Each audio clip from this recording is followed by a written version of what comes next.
John. Jay, you told us that the only changes that were made were stylistic. Is it a stylistic change to take out all references to previous terror threats in Benghazi?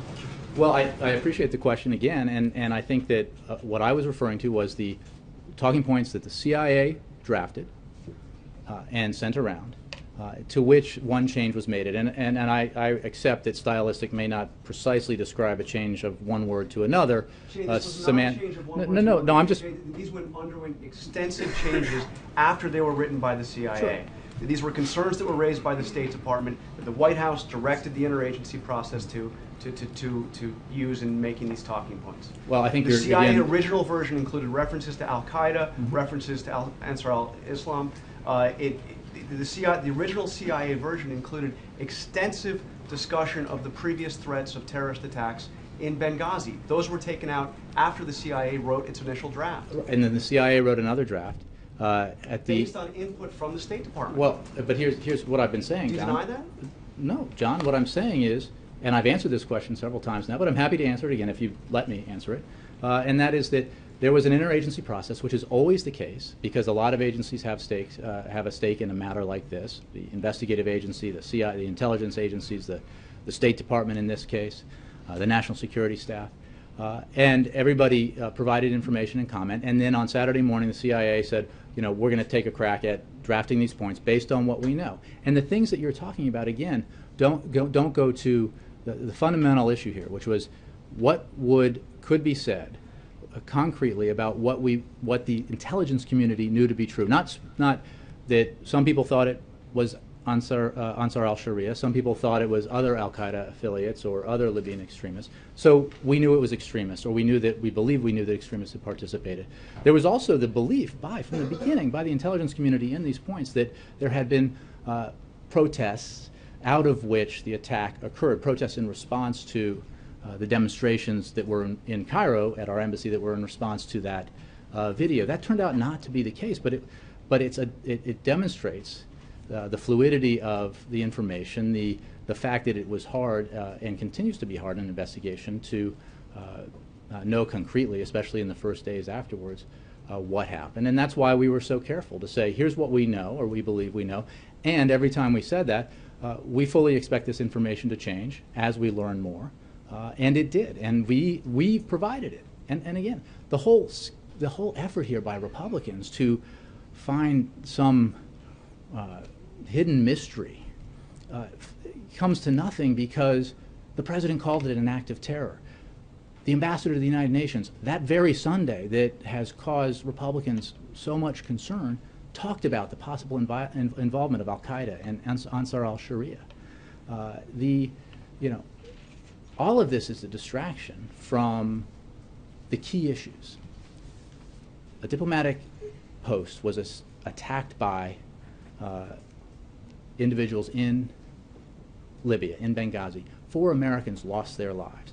From the beginning, the president has committed all the resources of this administration, of this government, to finding out who was responsible and to bringing them to justice. He also very clearly, together with the Secretary of State, said we need to make sure that we find out what went wrong, what problems there were with security that allowed this to happen, to hold people accountable and to make the necessary changes so that it doesn't happen again. And that process happened, was stood up by the Secretary of State. It was a process led by 2 of the most experienced and widely regarded figures in national security in Washington, the former chairman of the Joint Chiefs, Admiral Mullen, and Ambassador Tom Pickering, nonpartisan, serving both parties for different administrations.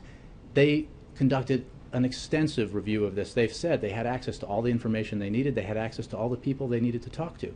And they produced an unsparing report with a series of very critical observations and very serious recommendations, every single one of which the State Department has adopted. So that's the way the system should work.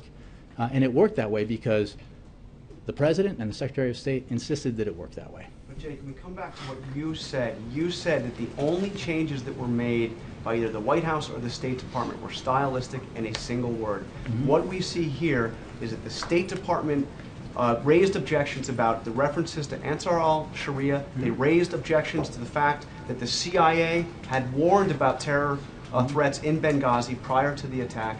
Those subjects were taken out of the CIA talking points at the direction of the White House based on the objections. They weren't. First of all, they weren't at the direction of the White House. State Department. This process, as everybody's an equal player in this process, says everybody's concerns have to be listened to and taken into account. But ultimately, these were intelligence community talking points that the intelligence community, led by the CIA, had. John, could I finish? You had a long time there. That the intelligence community has to sign off on and believe represents the intelligence community's view of what they knew at that time about what happened. And again, this would be more significant if we didn't acknowledge from the beginning that extremists were likely involved, that we didn't acknowledge from the beginning that it could very well have been Ansar al-Sharia that was involved, or al-Qaeda itself, or other al-Qaeda affiliates. This is an effort to accuse the administration of hiding something that we did not hide. In fact, we spoke publicly about it. The ambassador to the United Nations, who was the lead administration official talking about this that weekend, spoke openly about that possibility. And every bit of information that's come out about what we know happened in Benghazi has been a result of information provided by various agencies of the administration. This investigation, in fact, continues to this day. Just last week, the FBI released photographs of individuals that they believe might be connected to the attack on Benghazi in their effort to bring those people accountable. That's the important business that remains to be done when it comes to Benghazi. Just a clarification. Let me let some others. Go ahead. Last one. Yeah. When you said what you said, did you know that this had gone through 12 versions and that there had been extensive changes made? Were you aware of that at the time? John, there is always a deliberative process. There is always input by agencies. And I knew that. And what I also knew was that the CIA on Saturday morning said, we're going to draft these points. They drafted those points, and those points were delivered virtually unchanged, with the exception of the one change I mentioned, to members of Congress and to the administration for use. Kristen.